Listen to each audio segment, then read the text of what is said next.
में आएगा। चलिए हम सब कहते हैं ओम भूर्भुवः स्वः। अब देखिए इसको जब हम हिंदी में ट्रांसलेशन करेंगे, ओम परमात्मा का नाम है, ये हम सब इसको मान के चलते हैं, जानते हैं। भू कहते हैं पृथ्वी को, यानी परमात्मा पृथ्वी है, सारी पृथ्वी परमात्मा का ही रूप है। ओम भू। उसके बाद है भुवः। भुवः कहते हैं आकाश को, जहां तक हमें नीला दिखाई देता है पृथ्वी के चारों तरफ, वहां तक आकाश है, आकाश की सीमा वहां तक है। और ये ऑक्सीजन वगैरह जो है, जो हमें मिल रही है, ये उसके नीचे नीचे पृथ्वी के पास पास है।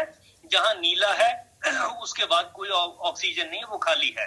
तो भुवः जो है ये वहां तक का है, यानी आकाश। परमात्मा पृथ्वी है, आकाश है, और आगे है ओम भूर्भुवः स्वः। वो नीले से परे जितना सब कुछ है, अंतरिक्ष जिसमें आकाश गंगाएं हैं, सूर्य है, तारे हैं, सब कुछ है, और उससे परे हमें जो नहीं पता वो सब कुछ भी वहां है, वो स्वः। तो ओम यानी परमात्मा, भू भुवः स्वः, ये तीनों चीजें जो है परमात्मा, ये सब कुछ है। मेरे ख्याल से ये ईशावास्य उपनिषद को भी समझते हुए और जितना हमने डिस्कस किया है पहले भी, जो हम परमात्मा के स्वरूप को डिस्कस करते आए हैं, तो ये मेरे ख्याल से आसान होगा गायत्री मंत्र के ये पहले 3 शब्दों को पढ़ करके उनका अर्थ समझने में। ओम भूर्भुवः स्वः, इतने तक में देखें आप लोग कुछ और ऐड करेंगे, फिर आगे चलते हैं।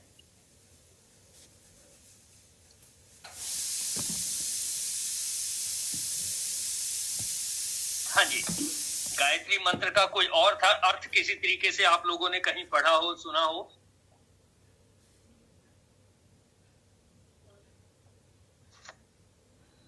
चलिए इससे आगे बात करते हैं। ओम भूर्भुवः स्वः, आगे है तत् वह सवितुर सूर्य देव, तत्सवितुर वरेण्यम, वरण करने योग्य है, उसे हमें ले लेना चाहिए। अब जितने पेड़ पौधे वनस्पतियां हैं, सब सूर्य की शक्ति लेकर के हमें अन्न बना करके हमें देती हैं। फल, सब्जी, अन्न, ये सब सूर्य की गर्मी ना हो तब नहीं पैदा होंगे। इसी तरीके से सूर्य की गर्मी ना हो तो हमारा भी जीवन समाप्त हो जाएगा। तत्सवितुर वरेण्यम। और आज के दिन में हम कहते हैं कि सूर्य से सौर ऊर्जा का फायदा उठा लो, उससे बिजली बना लो, उसके यंत्र वगैरह सब बन गए। तो ये हुआ ओम भूर्भुवः स्वः कि परमात्मा क्या है, पृथ्वी, आकाश और अंतरिक्ष सब कुछ परमात्मा है। तत् सवितुर, उसी में से सवितुर सूर्य देव, वरेण्यम, वर्ण करने योग्य है, यानी हम उसका फायदा उठाएं, उसका ध्यान करें, सोचें कि उसका फायदा हम कैसे कैसे उठा सकते हैं। तत्सवितुर वरेण्यम भर्गो देवस्य धीमहि, भृगु देवता। अब भृगु देवता का विस्तार मुझे पता नहीं है, किसी और टाइम पे इसको करूंगा। अशोक जी देखें, भृगु देवता के बारे में कुछ आप कह सकेंगे? मेरे को नहीं इसके बारे में पता।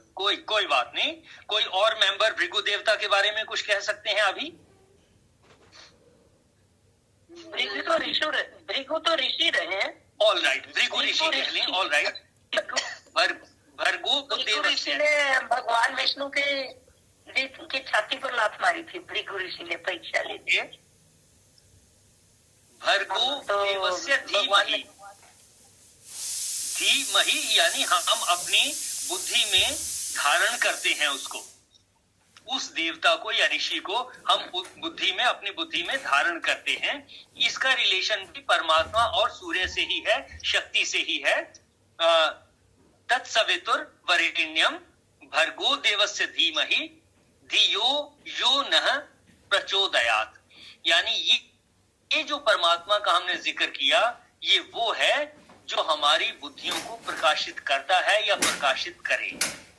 तो पूरा गायत्री मंत्र, लोग कहते हैं कि इसमें सारी शक्तियां हैं, सब कुछ है, लेकिन बगैर इसका अर्थ समझे अगर हम इसको सिर्फ रिपीट करेंगे, सिर्फ पढ़ेंगे, तो उसका बहुत बड़ा फायदा मंत्र पढ़ने से कितना फायदा होगा ये तो मैं नहीं जानता, लेकिन अर्थ समझने से डेफिनेटली फायदा होता है कि इस एक श्लोक को अगर मैं समझ लूं अर्थ को, तो मुझे पता लगता है कि परमात्मा क्या है, उसका स्वरूप क्या है, सूर्य को मैंने कैसे यूज करना है, मैंने उसको यूज करना है, उसका फायदा उठाना है।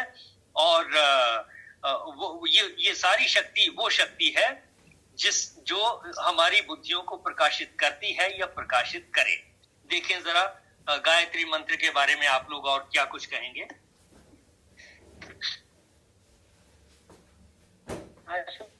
आप बताओ। हेलो। हाँ जी, चलिए, ऑल राइट, कोई बात नहीं, इसके बारे में आगे पीछे फिर भी चर्चा हो सकती है। और एक दफे ईशावास्योपनिषद के एक एक लाइन में थोड़ा थोड़ा मैं अभी एक दफे रिवाइज कर दूं, उसके बाद संपूर्णता की ओर बढ़ेंगे। टाइम का भी इशारा हो रहा है। पहला था शांति पाठ, ओम पूर्णमदः, यानी परमात्मा पूर्ण है और पूर्ण से ही यह पूर्ण भी उत्पन्न हुआ, पूर्ण में से पूर्ण निकाल दें, जो बचता है वो भी पूर्ण ही है। ये परमात्मा के बारे में कहा गया। ओम ईशावास्यम इदम सर्वम यत किंच जगत्याम जगत, इस जगत में जो भी कुछ है वो सब ईश्वर से आच्छादित है। हमारे बाहर भी ईश्वर है, भीतर भी ईश्वर है। अभी दूसरी लाइन को मैं छोड़ देता हूं, हालांकि तेन त्यक तेन भुंजिता, उसने जो कुछ छोड़ दिया है उसको छोड़े हुए को भोगो और लालच मत करो। कुर्वन्ने वे कर्माणि जिजीविषेत शतम तमः, के काम करते हुए, कर्मों को करते हुए 100 साल जीने की इच्छा करो, इसके अलावा कोई उपाय नहीं है। और ऐसा करने से हम कर्मों में लिप्त नहीं होते। ये शशि आज के श्लोक से भी इसका कहीं ना कहीं लिंक जोड़ा जा सकता है। असुर्या नाम तेलो का अंधेन तमसा आवृता, जो असुरों के प्रसिद्ध लोग हैं तो वो जो हैं अज्ञान से ढके हुए हैं, और जो भी कुछ हैं तांस्ते प्रेत्याभिगच्छन्ति ये के च आत्महनो जना, जो आत्मा की हत्या करने वाले हैं या सुसाइड करने वाले हैं या आत्मा को पहचानने वाले नहीं हैं, तो वो जो हैं मर करके उन्हीं योनियों को प्राप्त होते हैं जैसा वो सोचते रहे हैं। इसका जिक्र गीता में भी आता है। अगला श्लोक में आता है अनेजत एकम मनसो जवियो, यानी वो परमात्मा जो है चलता नहीं है, लेकिन फिर मन से भी तेज उसकी गति है। जो रुके हुए, जो दौड़ रहे हैं, वो उनसे भी पहले पहुंच जाता है, क्योंकि परमात्मा सब जगह है। एक गाड़ी में अगर मैं दौड़ना शुरू करूं तो मैं गाड़ी से आगे नहीं निकल सकता, क्योंकि गाड़ी तो चल ही रही है, गाड़ी वहां पहले से ही है। मैं एक से दूसरे डिब्बे में पहुंच जाऊंगा, वो डिब्बा पहले से वहीं है। यानी परमात्मा सब जगह है, उसकी गति मन से भी तेज है और वो सब जगह स्थापित है, सब जगह विद्यमान है। तो कहेंगे कि वो दौड़ने वालों से भी पहले सब जगह पहुंच जाता है। समझने के तरीके हैं। तत् एजति तत् न एजति, वो चलते भी हैं, वो चलते भी नहीं भी चलते, दूर भी हैं, नजदीक भी हैं, वो हमारे बाहर भी हैं, अंदर भी हैं। ये श्लोक भी हमने कई दफे डिस्कस किया। यस्तु सर्वाणि भूतानि आत्मन्येव अनुपश्यति, जो भूतों को जो है परमात्मा में समझता है और परमात्मा को भूतों के। हाँ जी आशु जी म्यूट करें, कुछ बीच में से डिस्टर्बेंस है। हाँ जी। यस्तु सर्वाणि भूतानि आत्मन्येव अनुपश्यति, यानी जो व्यक्ति परमात्मा को भूतों में समझता है और सभी प्राणियों को परमात्मा के अंदर समझता है, ये सब एक हो जाते हैं, उसको फिर घृणा नहीं होती। इसके बाद आता है उसमें जो है उसकी काया नहीं है, उसकी शिराएं नहीं है, नाड़ियां नहीं है, ये उसके स्वरूप के बारे में बताया गया। इससे आगे फिर आता है अंधम तम प्रविशन्ति ये अविद्याम उपासते, जो कल हमने बात की। अविद्या यानी कर्म, विद्या यानी ज्ञान। जो कर्म की उपासना करते हैं वो भी अंधकार में प्रवेश करते हैं, और जो विद्या की में रत रहते हैं वो उससे भी ज्यादा अंधकार में जाते हैं। लेकिन अगर हम ज्ञान, ये कर्म और ज्ञान दोनों को समझें, दोनों को साथ साथ लेकर के चलें, तब हम पार हो सकते हैं।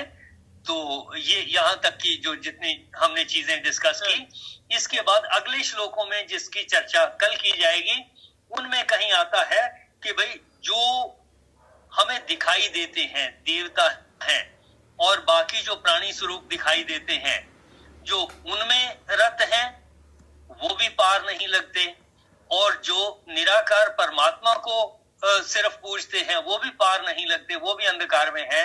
जो इन दोनों को बराबर समझते हैं, अच्छे से समझ लेते हैं, वही पार लगते हैं। इससे रिलेटेड श्लोकों को कल डिस्कस करूंगा। अभी आज समय का इशारा हो रहा है, यहाँ तक आप देखें। कोई और आप कुछ कहना चाहें या किसी के कोई प्रश्न हो तो उनको थोड़ी चर्चा कर सकते हैं। अशोक भाई साहब, हेलो। गुरु जी का मैसेज आया सी 3-4 दिन ना सवेरे मॉर्निंग से क्लास नहीं लेंगे। अच्छा जी, ठीक। हाँ जी, ठीक है। हाँ जी, समाप्ति करें फिर। हाँ जी, ऑल राइट। सर्वे भवन्तु सुखिनः, सर्वे सन्तु निरामयाः, सर्वे भद्राणि पश्यन्तु, मा कश्चित् दुःख भाग् भवेत्, मा कश्चित् दुःख भाग् भवेत्। गौ माता की परम कृपा से सुख समृद्धि का बसेरा, गोधन से दुख दरिद्र भागे, सब ग्रंथों का सार गनेरा। बोल गौ माता की जय। जय। ओम ब्रह्म अर्पणम अस्तु, ओम ब्रह्म अर्पणम अस्तु, ओम ब्रह्म अर्पणम अस्तु। हरिओम जी। सत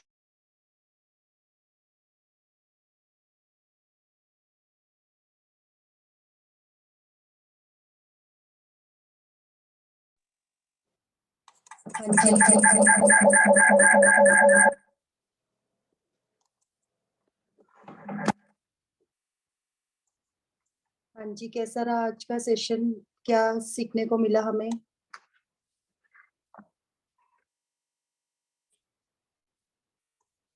कोई भी कंक्लूड करें आज का सेशन, जो भी बात हमें अच्छी पता चली या टेक अवे।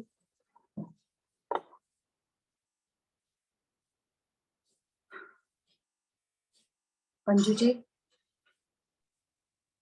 हाँ जी, आज के श्लोक, आज के जो लेसन रहा मुझे तो ये पता, मेरा तो ये टेक अवे रहा कि सिर्फ ज्ञान और सिर्फ कर्म दोनों अलग अलग अगर हम मान के चलें तो वो बैलेंस सही नहीं बनेगा और उससे हमें किसी भी चीज की प्राप्ति नहीं होगी, फिर हम डिस्ट्रैक्ट हो जाएंगे।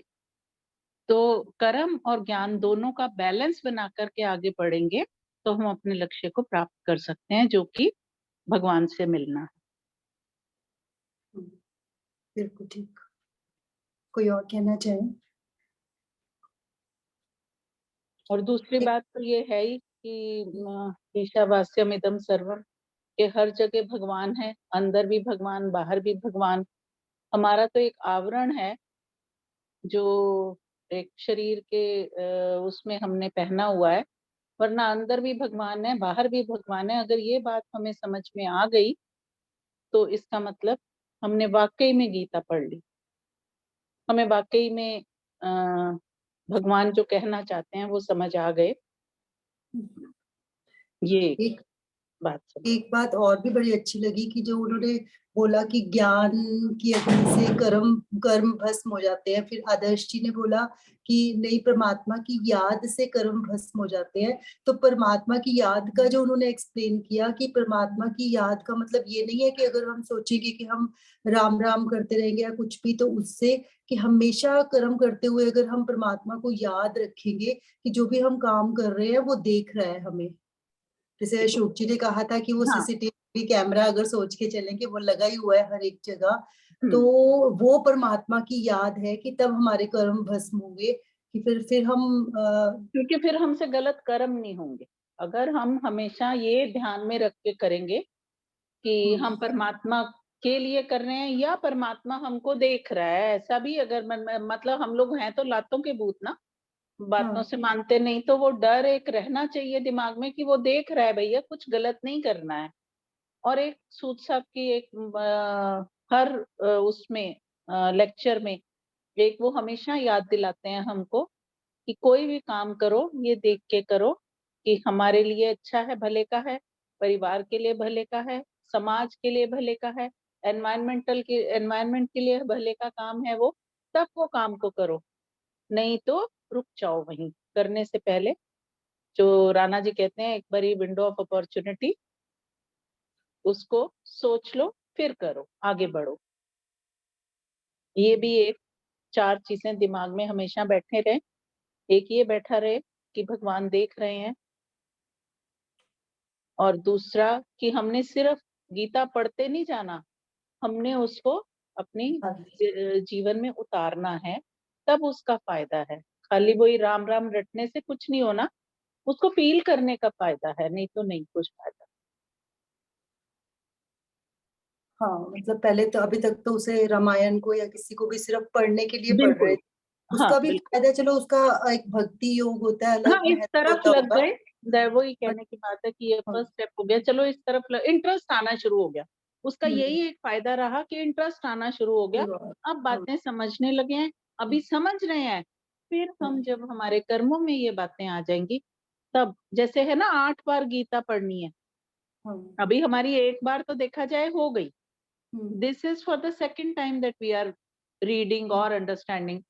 हम्म, उसके बाद धीरे धीरे जब एक एक स्टेप पढ़ेंगे, तब अल्टीमेटली 8 बार जब हम पढ़ लेंगे, उसके बाद असल में हम गीता को आत्मसार कहते हैं ना, जिसे करना, आत्मसार कर पाएंगे। हम्म। चलिए फिर, थैंक यू एवरीवन। कल फिर मिलते हैं नेक्स्ट सेशन में। आप सभी का समय पर ज्वाइन करने के लिए बहुत बहुत धन्यवाद।